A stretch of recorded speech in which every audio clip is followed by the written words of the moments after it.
In 2018, the arguably then sweetheart of the YouTube platform, Shane Dawson, made it his prerogative to perform a vague three-part paranormal ghost investigation aboard our beloved Dame of the High Seas, the RMS Queen Mary. And we're going to explore the exaggerated, childish, ill-prepared misuse of cherished property during a time when the owners themselves were taking even worse care of her, if we want to be perfectly honest, and in such a way that Shane and his insolence was only a mere reflection, nay, a perfect illustration of the neglect and outright abuse our poor queen had to suffer under various managements before Evolution Hospitality and later the city of Long Beach itself swept in and started undoing just a mere fraction of the damage that became a great excuse for all the childish, scary ghost lore we've endured these past 30 years. Solidified further by top-ranked influencers who didn't help their largely young audiences perceive the ship as any more than a kitschy Disneyland attraction like the Hollywood Tower of Terror, no shade on the Tower of Terror, by the way, and based on the way the ship was treated, their perceptions weren't too terribly off now, were they? We will be exploring all that and more in this episode of Great Ships of Cinema. Hello everyone, my name is Matthew, but I've been coined as Double T before, and welcome you to do the same. Thank you most kindly for visiting my cabin today on this very loud and obnoxious voyage due to quite the unruly passengers reverberated through these pretty thin veneer bulkheads. If you like this video, please feel free to give it a like and subscribe for more commentaries like this one. Now, if you're unfamiliar with Shane Dawson, he's kind of like the William Randolph Hearst or Joan Crawford, depending on your view of her, of our time. His reputation has been as up and down as my Asperger's syndrome, cancelled so many times for his various scandals, manipulation, and other dark, unmentionable things. But in 2018, he was the fun, wholesome, depending on your view of wholesome, that is, empathic. So I've learned I'm an empath, right? We were talking about that. Did I mention he likes to help people? Why do I want to get so deep with people and talk to people and like try to help them? Investigator of conspiracy theories and fellow wealthy, influential, and terribly misunderstood YouTubers like Jake Paul and Jeffree Star, making documentaries to find out what kind of people they really were on the inside. Did I mention what an empath he was? He shared with me that he was an empath and that he could feel all of my pain. And I want to help them and all of that. Because you're empathic. So an empath, I've heard that before. After a certain point, it literally just starts sounding like a joke. I want to help people, but I don't want to become the guy who's helping everyone. Everybody's like, oh God, Shane thinks you can help everyone. I don't want to become that, but it is hard. Okay, let's make something perfectly clear. I don't think we should shame people for their past, and it makes it harder when they're famous and it's out there for everyone to see. But despite his seemingly sincere apology video, he hasn't done much to show that he's trying to make what he's done better. Not addressing ways he's manipulated people and hurt reputations, like what he did to Bobby Burns back in 2017, for example, still having the racist videos and profiting off them years later. It's a lot. I've linked videos below if you want to look further into it yourself. By the time the first episode of the Queen Mary series debuted, he had 12.2 million subscribers. And as of today, the three-part Queen Mary series has an approximate total of 72 million views. He was a big deal. Now, I'm actually surprised no one has covered his Queen Mary series yet, but who better than someone who's been obsessed with the ship long enough to be able to provide some valuable insight where this millionaire celebrity of this early part of the 21st century and his team neglected, and to over 72 million viewers. I actually first heard about this series during a Smoky Glow rant about Shane's lack of accountability, where she mentioned that the series was actually really good. Now, I love Smoky Glow, but we're going to do a deep dive into just how true that actually is. No offense to Smoky Glow, of course. And for those watching who aren't ocean liner aficionados, you're about to earn your PhD in truth, Queen Mary style. No, that's the Titanic, but we're off to a good start. And for those of you who are avid Shane Dawson fans, I'm not here to shamelessly bash someone who still has every chance to grow and change and overcome. I'm just calling it as I see it, alright? Now, while BuzzFeed's over-dramatized, though mostly sympathetic, and very well-researched 2017 video was more than passable, and Shane Dawson could have really learned a thing or two from their production value, one thing both productions share is the narrative media has saturated the ship with for years. And I get it. It sells, and has been the only thing really provided to guests rather than, I don't know, a historically well-appointed lounge to make people feel they're out at sea, or tea time at 4 p.m., or access to some equivalent of the pool and spa amenities the ship featured during her sailing days. Maybe historical movies under the stars. We've had a lot to work with, people! And clearly Shane himself has been making bank on his own lazily put together series about the ship. Again, I'm just calling it as I see it. I don't know if this topic will be able to fit into one video, or if it'll have to be split into two, because there's a lot of ground to cover. Also, special thanks to Angelique Garcia for putting all of Shane Dawson's Queen Mary videos in a palatable playlist, because Shane didn't make one on his channel, and I wasn't sure where it started and where it ended. Video number 1 was posted February 19th, 2018, and currently stands at 19 million views. So here we go. So first we're introduced to Shane in that ancient vlog style we just don't see anymore, except for on his channels still. And we get a glimpse of some of Shane Dawson's quirks that stopped being seen as cute once the allegations started flowing during the 2020 pandemic. And just because time runs really fast on the internet, I don't know. I think that's when his cancellation became most mainstream. It's the first time I ever really heard about him or got to know who he was myself. One fun quirk includes this angry-looking creepy baby doll he carries around the entire series, and it is so strange and weird and is not helping his reputation at all. Oh, I can't wait to have kids so I can buy their love. Okay. I'll admit it, I did laugh at that joke. That is point number 1 for Shane in this Queen Mary series. And we're just starting too, go figure that. And we're further introduced to those who will be accompanying him on this mysterious ghost hunt. We have his now sister-in-law Morgan, Who has flown in from Colorado. We have Garrett, who I guess was a frequent guest star on Shane's channel. They make a lot of kind of forced banter that I understand kids growing up in this era of media would enjoy and find funny. Nowadays, TV isn't what it used to be. YouTube and content creators are the new form of the Disney Channel and Nickelodeon and the major networks me and previous generations grew up with, and you have some elite YouTube celebrities or influencers that act as the Mickey Mouse Club and Amanda's show that we grew up with as kids.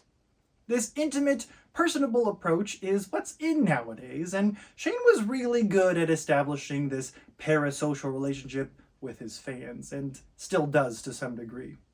Also, there are a lot of sick, gross forms of humor that I'm going to mostly pass over. If you'd like to watch the entire series, I've linked it in the description below, but for my health and potentially yours, I'm going to mostly skip over them. Now, I will say Shane does a good job in this series, at least, of transitioning from one topic to another, and we go from the ice-breaking and introductions to the topic of this series pretty smoothly. Do you know what we're doing today? We're going to be going to the most haunted ghost ship, arguably in the world, called Queen Mary. If you want a haunted ghost ship, you should just go and watch Ghost Ship.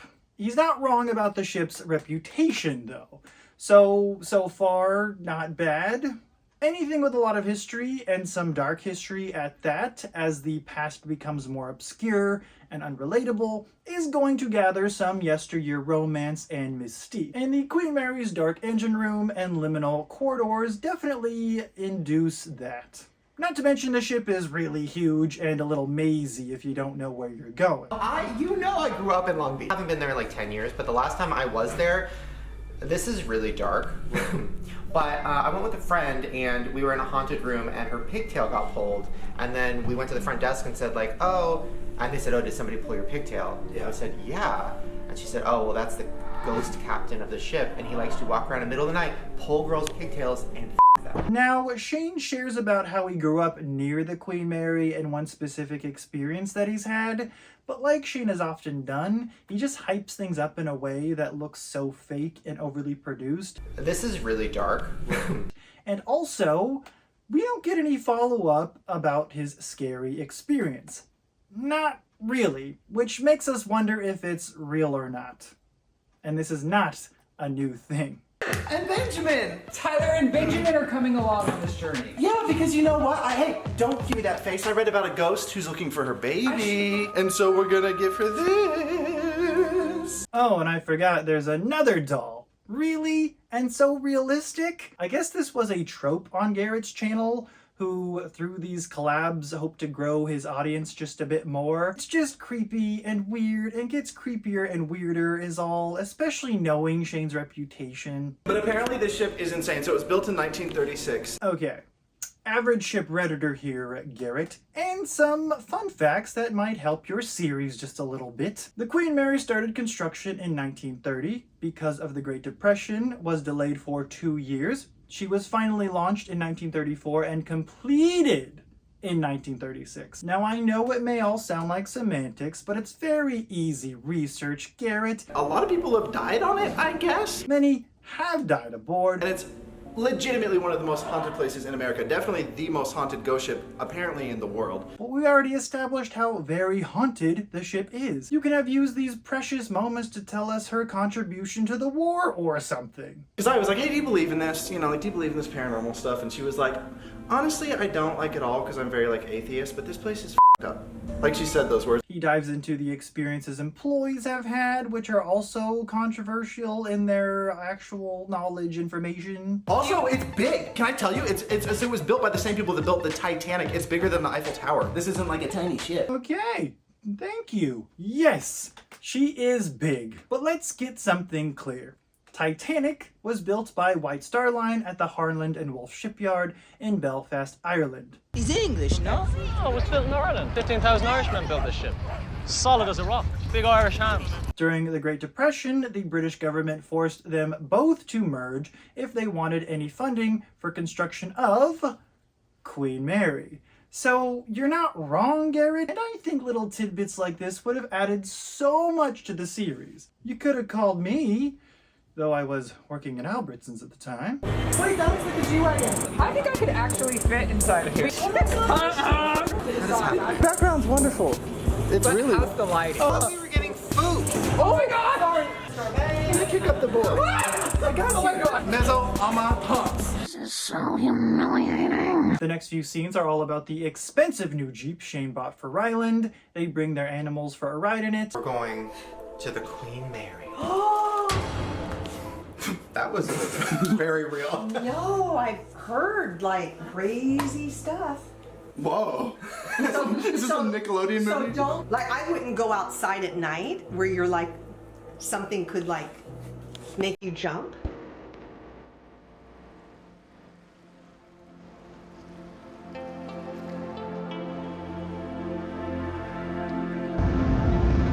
Because I classify it as romantic, calm, relaxing, serene. In fact, Morgan says something along those lines later on in the video. Consistency by need. Oh. What, do you think it was open? Stop. Okay, no. Oh, joke's on you, knucklehead. I've got another baby. Oh my god. Okay, that's just weird.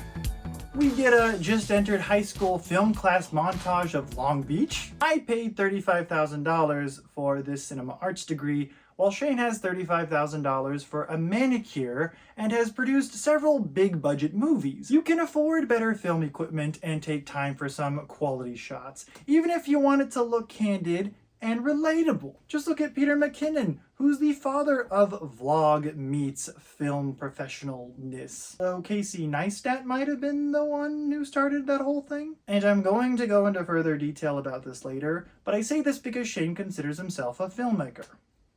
And an empath, if I Haven't made that clear enough already. He's even produced a full-on cinematic movie, if you can call it that. They do a Q&A on top of the Vaughn's parking structure in Long Beach, not too far away from the ship itself. I will say the atmosphere, or vibe if you will, of this part of the video really does bring back 2018 memories for me. Now, on that note, and as a side note, I do feel like YouTubers have become better respected since the era of the Paul brothers and Shane Dawson and prank channels and even the beauty community. On this very unhinged part of the video, we see Morgan get a Chipotle tattoo on the inside of her lip. If this isn't some sick sponsored ad for Chipotle, moving on.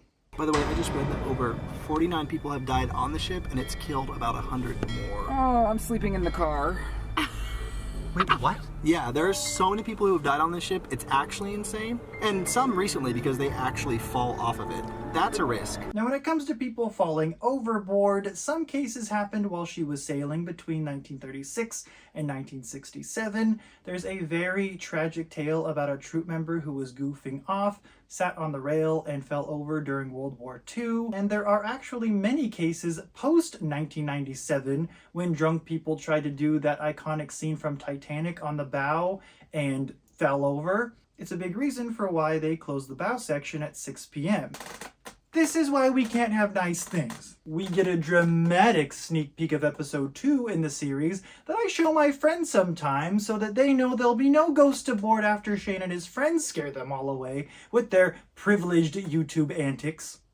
This is why we can't have nice things. Okay, I do not blame Shane. Okay, I do not blame Shane. I keep saying Speaking of that, how? Okay, fine. A rampart of a ship, long as a street and lofty as a tower, ready to glide in thunder from the slip and shear the sea with majesty of power.